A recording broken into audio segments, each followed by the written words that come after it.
Hello guys, I am Neetu Nigam and welcome to my channel success with Nigam institute. आज मैं आपके लिए यूपी ईजीटी टीजीटी से सोशियोलॉजी सब्जेक्ट से प्रैक्टिस सेट 8 लेकर आई। इससे पहले मैंने सोशियोलॉजी सब्जेक्ट के सिलेबस को ध्यान में रखते हुए सेट 7 तक आपके लिए सेट लेकर आ चुकी हूँ और उन क्वेश्चनों को मैंने अच्छे से एक्सप्लेन करने की कोशिश की है ताकि उससे रिलेटेड जो और भी क्वेश्चंस बनते हैं वो क्वेश्चंस भी आप साथ में सॉल्व करते जाएं। तो आज का प्रैक्टिस सेट 8 है, तो चलिए स्टार्ट करते हैं। क्वेश्चन नंबर 1, अस्पृश्यता उन्मूलन सामाजिक आंदोलन के किस प्रकार में आएगा? ए, सामान्य सामाजिक आंदोलन, बी, विशिष्ट सामाजिक आंदोलन, सी, धार्मिक सामाजिक आंदोलन या डी, शोभनाचार सामाजिक आंदोलन। करेक्ट आंसर है ऑप्शन ए, सामान्य सामाजिक आंदोलन। अस्पृश्यता उन्मूलन एक सामान्य सामाजिक आंदोलन है। सामान्य सामाजिक आंदोलन का उद्देश्य समाज में प्रचलित सामाजिक बुराइयों को दूर करना होता है। भारतीय संविधान के अनुच्छेद 27 के अंतर्गत अस्पृश्यता की समाप्ति की घोषणा की गई थी। हर्बर्ट ब्लूमर ने आंदोलन के 4 प्रकार बताए हैं: सामान्य आंदोलन, विशिष्ट आंदोलन, सार्थक आंदोलन एवं राष्ट्रवादी आंदोलन। क्वेश्चन नंबर 2, निम्नलिखित में से किसने राय व्यक्त की कि अपराधी जन्मजात होते हैं? A, Sutherland, B, Lombroso, C, Small, D, जीमेल। करेक्ट आंसर है ऑप्शन बी, लंबोशो। लंबोशो के अनुसार अपराधी जन्मजात होते हैं। उनके अनुसार अपराधियों में जन्म से ही कुछ शारीरिक लक्षण ऐसे होते हैं जिनके आधार पर उन्हें पहचाना जा सकता है। लंबोशो ने 15 शारीरिक लक्षणों का उल्लेख किया है और कहा है कि अगर इनमें से 5 लक्षण किसी व्यक्ति में पाए जाते हैं तो वह अवश्य ही अपराध करेगा। नेक्स्ट क्वेश्चन नंबर 3, भारत में सामुदायिक विकास कार्यक्रम का अंतिम लक्ष्य है? ए, आर्थिक संपन्नता, बी, अधिक खाद्य उत्पादन, सी, बढ़िया रहन सहन का स्तर और डी, नवीन ग्रामीण संस्कृति। करेक्ट आंसर है बढ़िया रहन सहन। भारत में सामुदायिक विकास कार्यक्रम का अंतिम लक्ष्य है। योजना आयोग के अनुसार सामुदायिक विकास स्वयं जनता के प्रयत्नों द्वारा ग्रामीण जीवन के सामाजिक एवं आर्थिक रूपांतरण का एक प्रयास है। सामुदायिक विकास कार्यक्रम का मुख्य उद्देश्य ग्रामीण भारत के सभी स्तरों के लोगों का सर्वांगीण विकास करना है और सर्वांगीण विकास का तात्पर्य ग्रामीण समुदायों में सामाजिक, सांस्कृतिक, आर्थिक एवं जीवन के अन्य सभी पक्षों का संतुलित विकास है। नेक्स्ट क्वेश्चन नंबर 4, पश्चिमी प्रभाव के परिणाम स्वरूप आधुनिकीकरण की एक नवीन महान परंपरा अर्थात सांस्कृतिक आधुनिकीकरण ने जन्म लिया। यह प्रसिद्ध कथन किसका है? A, professor Yogendra Singh, B, R.M. MacIver, C, Peter L Berger और D, A.R. Desai. Correct answer है योगेंद्र सिंह, ऑप्शन। योगेंद्र सिंह ने भारत में सामाजिक परिवर्तन पर अपने विचार दिए हैं। पीएल बर्गर का इनविटेशन और सोशियोलॉजी, मैकाइवर की पुस्तक है सोसाइटी और A.R. देसाई की पुस्तक है rural sociology in India. Number 5, tribal life in India का लेखक कौन है? N.K. बोस, बिपिन चंद्र, K.S. सिंह या तारा चंद।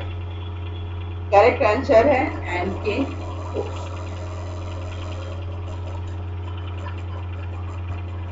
N.K. बोस की पुस्तक है cultural anthropology and other access.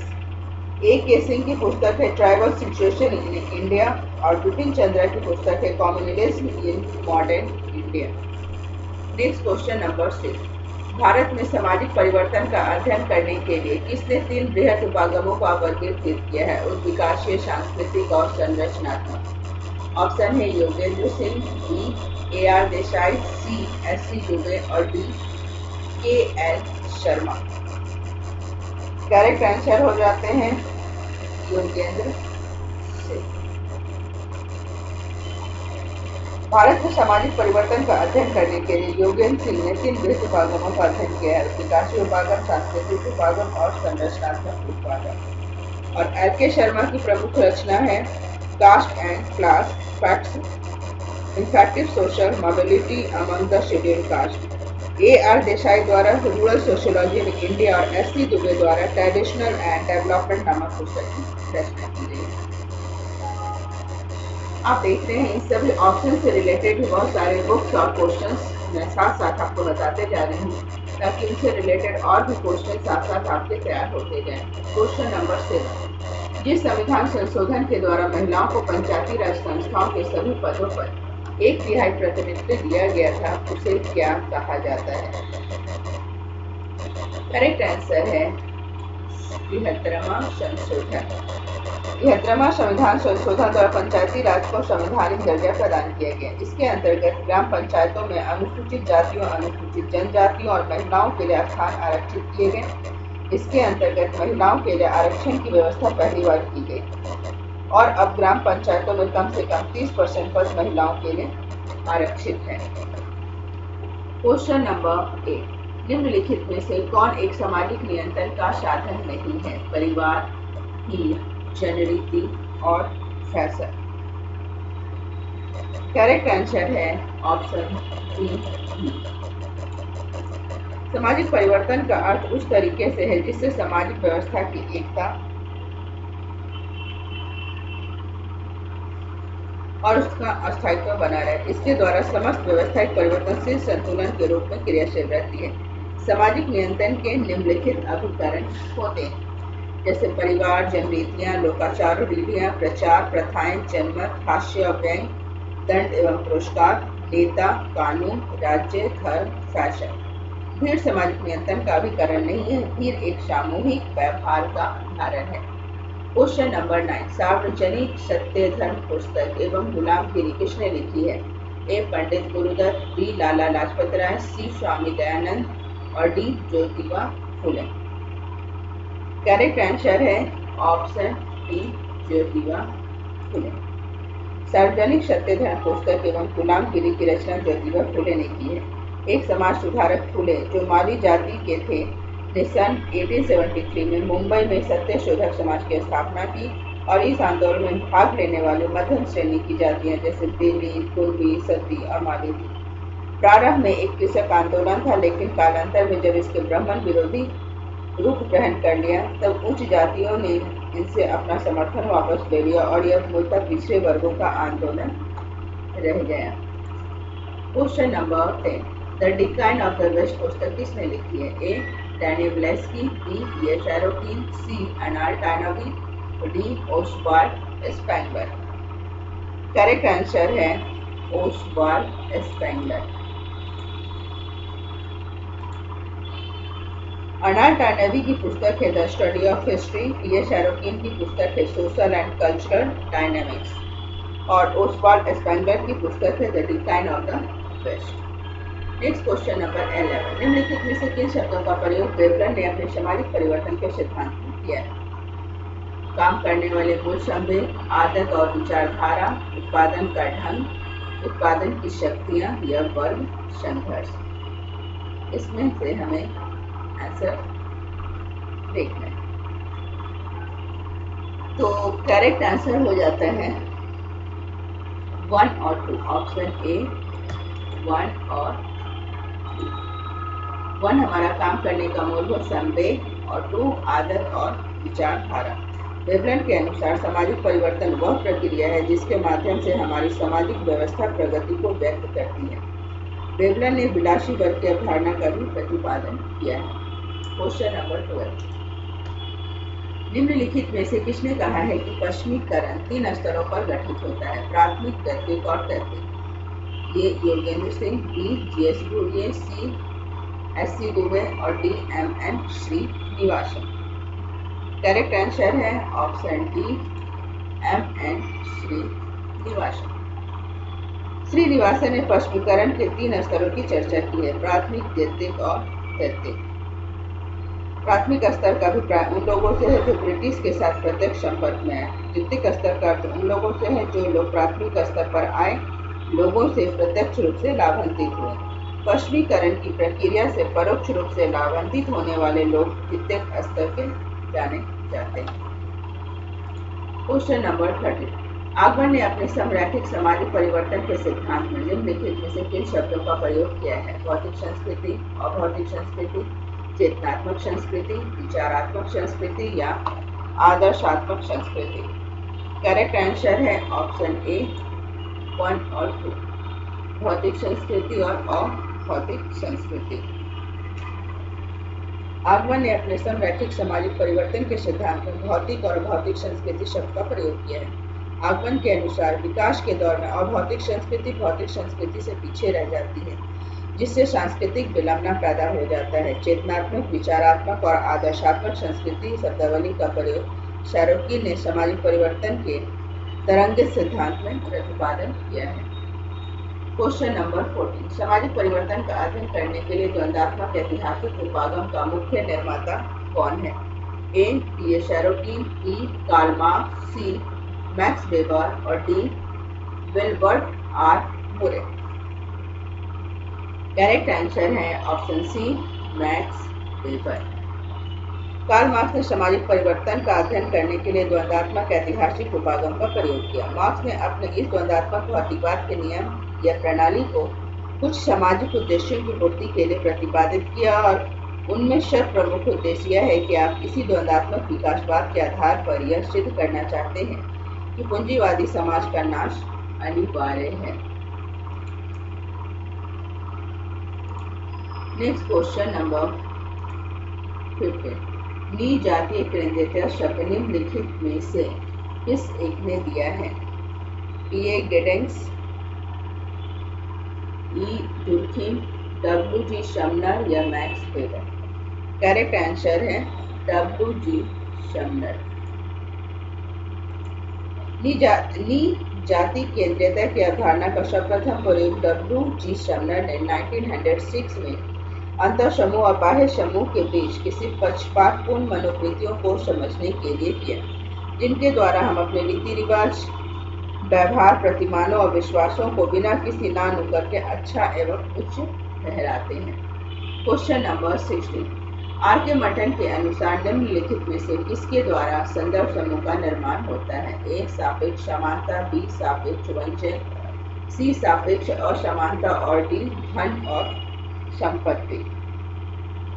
Correct answer है ऑप्शन सी सापेक्ष वंचन। समाजशास्त्र में संदर्भ समूह की अवधारणा का सर्वप्रथम प्रयोग हाइमन द्वारा किया गया है। तदुपरांत टर्नर, मटन एवं सेरिफ ने इस अवधारणा की विशिष्ट विवेचना की है। मटन के अनुसार संदर्भ समूह व्यवहार सिद्धांत का लक्ष्य मूल्यांकन और उप मूल्यांकन की उन प्रक्रियाओं के कारकों और परिणामों को क्रमबद्ध करता है जिसमें व्यक्ति अन्य मनुष्यों द्वारा समूह के मानकों और मूल्यों को संदर्भ के तुलनात्मक बंध के रूप में प्रयोग करता है।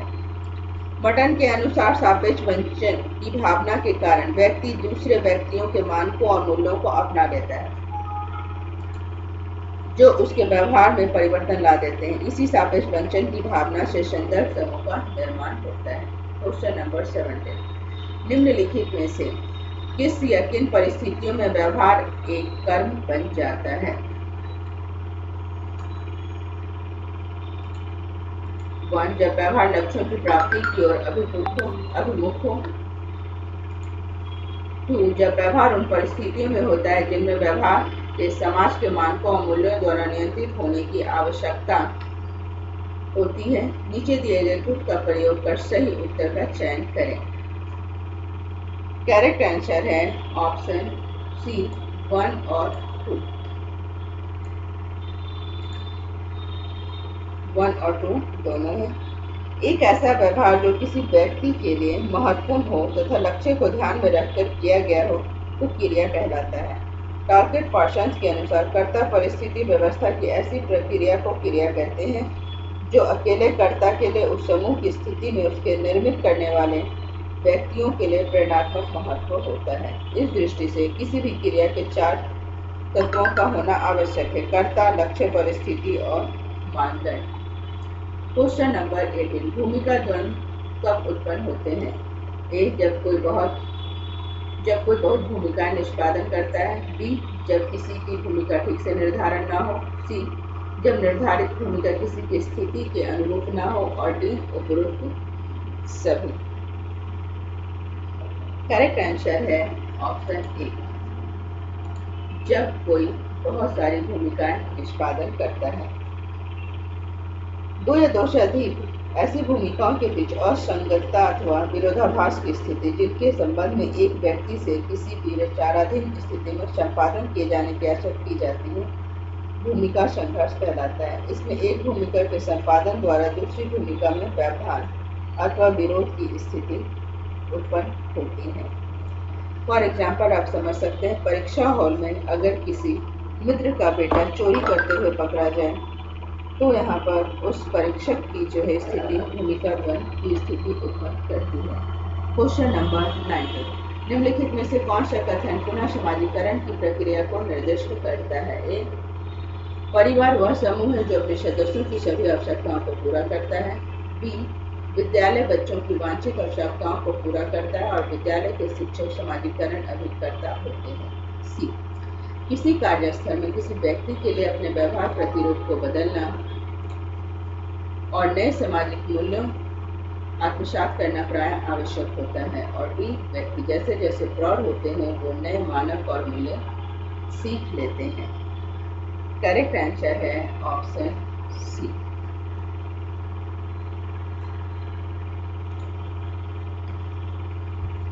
किसी कार्यस्थल पर किसी व्यक्ति के लिए अपने व्यवहार प्रतिरूप को बदलना और नए सामाजिक मूल्यों को आत्मसात करना प्राय आवश्यक होता है।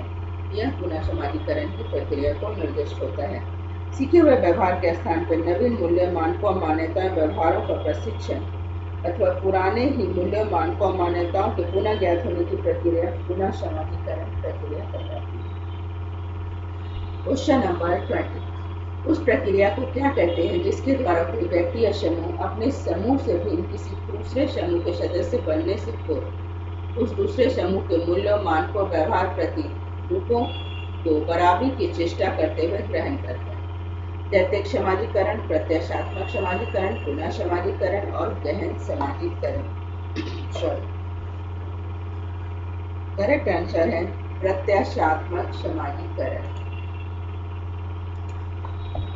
किसी भावी सामाजिक भूमिका से संबंधित दायित्व, अधिकार, अपेक्षाओं, मनोभावनाओं, व्यवहारों को सीखने तथा उसके लिए तैयारी करने की प्रक्रिया पूर्वाभासी समाजीकरण कहलाती है। इस अवधारणा की रचना R K. Merton and S K. Kitt ने की है। क्वेश्चन नंबर 21, निम्नलिखित में से कौन सा से कथन आत्मसात्करण की प्रक्रिया को निर्दिष्ट करते हैं? 1, किसी व्यक्ति या वस्तु के बारे में कोई मूल्य या राय जो किसी के विचारों, अनुभूतियों और व्यवहारों को प्रभावित करती है। एंड 2, वह सामाजिक स्थिति सामाजिक अनुनय क्रिया को नियंत्रित करने वाले मानकों और मूल्यों का धीरे धीरे निर्मित होता है। इसका लक्षण है नीचे दिए गए कुट का प्रयोग सही अर्थ में करें। केवल 1, केवल 2, सी 1 और 2 दोनों, डी ना तो 1 और ना ही 2। करेक्ट आंसर है ऑप्शन डी, ना तो 1 और ना ही 2। एक संस्कृति द्वारा अपने से भिन्न दूसरी संस्कृति को अपने में घुला मिला लेने की प्रक्रिया को आत्मसात्करण कहते हैं। इस प्रक्रिया में धीरे धीरे दूसरी संस्कृति के पृथक अस्तित्वों का लोप हो जाता है। आत्मसात्करण की प्रक्रिया में दूसरी संस्कृति के इतिहास, स्मृतियों, परंपराओं, भावनाओं और दृष्टिकोणों को इस प्रकार अपना लिया जाता है जैसे वे उन्हीं की संस्कृति के अंग हो। नेक्स्ट क्वेश्चन नंबर 22, निम्नलिखित में से कौन सी एक लोक समाज की विशेषता नहीं है? ए, एक छोटा एकल निरक्षर होता है। बी, धार्मिक धर्मनिरपेक्ष पर अभिभावी होता है। सी, अर्थव्यवस्था स्थिति की होती है न कि बाजार की। और डी, स्थिति साधित होती है। करेक्ट आंसर है स्थिति साधित होती है। एक ऐसी समाज का आदर्श प्रतिरूप जिसकी सभी ऐतिहासिक कालों में आदिवासी कृषक समाजों की छवि विद्यमान रहती है, जिनके बारे में माना जाता है वह ऐसे समाजों में आधुनिक नगरीय औद्योगिक समाजों की आर्थिक या सामाजिक सांस्कृतिक विशेषताएं नहीं पाई जाती हैं। ऐसे समाज स्वयं विकसित होते हैं तथा इनकी संस्कृति मौलिक, प्रारंभिक एवं निश्चितता होती है। प्रोफेसर रेडफील्ड ने लोक समाज को परिभाषित करते हुए लिखा है कि एक ऐसा समाज जो अपेक्षाकृत छोटा, पृथकीकृत, अप्रबुद्ध, समरूप तथा समूह एकता के प्रगाढ़ भाव से ओतप्रोत रहता है, लोक समाज कहलाता है।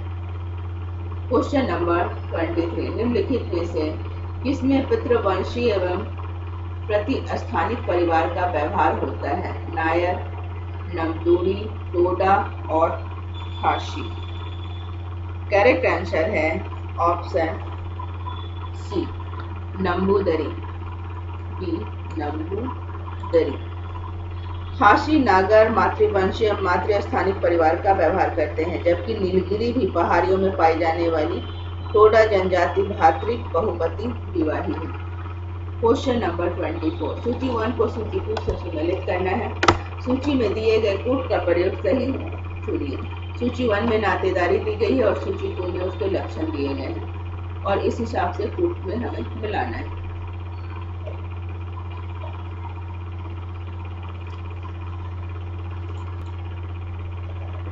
तो चलिए इसके आंसर में मिलाकर आपको फिर बताती हूँ। डायरेक्ट आंसर हो जाएंगे इसके ऑप्शन